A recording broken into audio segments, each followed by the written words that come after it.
I'm a sports writer, so I'm not fully clear on the process of nominating something for an Emmy. How can I do that? How can I make sure this 1-minute Hard Knocks segment capturing all the Tampa Bay Buccaneers' most important players simultaneously experiencing their own personal zen to the tune of Montel Jordan's This Is How We Do It gets every award it can possibly win? Each star acts exactly as I assumed he would. QB Jameis Winston uses the song as a way to sing altered, motivational lyrics to fullback Austin Johnson. WR Deshaun Jackson crafts his own dance moves. DT Gerald McCoy follows up on his trend of sexy philosophizing by dancing while offering his musings on the Jam's emotional power. You can't be in a bad mood with this song on.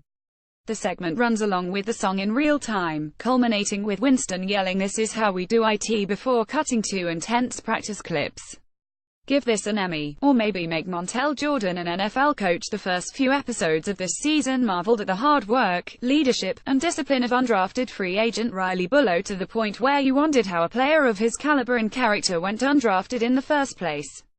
And now, reality. In Tuesday night's episode, virtually every coach on staff agreed that Bullough was limited movement-wise.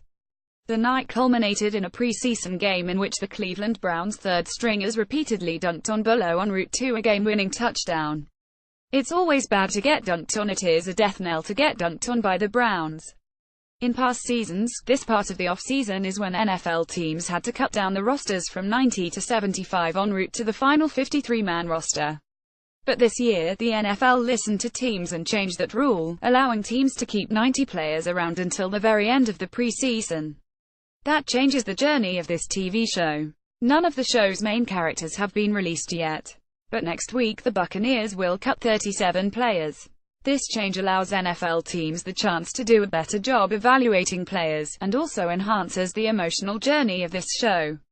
We learned who Bullough was, and why we should care about him. Then we learned why he's not even close to making the team's final roster. The logic of NFL roster cuts reveals itself. One thing the producers of Hard Knocks very firmly believes is that a player's entire off-field existence can be sufficiently summarized by showing a few seconds in which they are not playing football. In Tuesday night's episode, we saw wide receiver Donte Addae briefly look at last week's solar eclipse through glasses before asking if this happens every year. It doesn't. Then he asks if it's the thing that happens every few years. He quickly realizes he was thinking of periodical cicadas, which are very different from solar eclipses. The show considers this enough of a distillation of everything we need to know about Donte Addae's character and personal life that the narrator later refers to him as Mr. Eclipse. Honestly, he didn't even seem to like the eclipse that much. This hyperspeed humanization is heightened if the player does a joint interview with their significant other. These clips often focus on a specific quirk in the couple's relationship. On Tuesday night alone, we saw rookie wide receiver Chris Godwin working out with his girlfriend, a fitness guru who was the daughter of his high school coach, and we saw linebacker Cameron Lynch, who was cut by the Rams, the subject of last season's edition of Hard Knocks, hanging out with the girlfriend he met around the same time he was cut. We also met Brian Allen, the longtime girlfriend of the Buccaneers star and the focus of the show, Jameis Winston, as well as Winston's dog, Tootsie. She's a good dog. Winston compared the dog's eyes to his girlfriend's eyes, which is a thing that would get me kicked out of my home. Allen also revealed that she was scared of dogs, but Winston surprised her by bringing home a dog one day without consulting her, which would also get me kicked out of my home. It goes unmentioned in the show that Winston was accused of rape when he was a freshman at Florida State. Winston was never charged with a crime due to what the prosecutor deemed a lack of evidence in the case, although there is plenty of evidence that local officials botched the investigation into the soon-to-be superstar.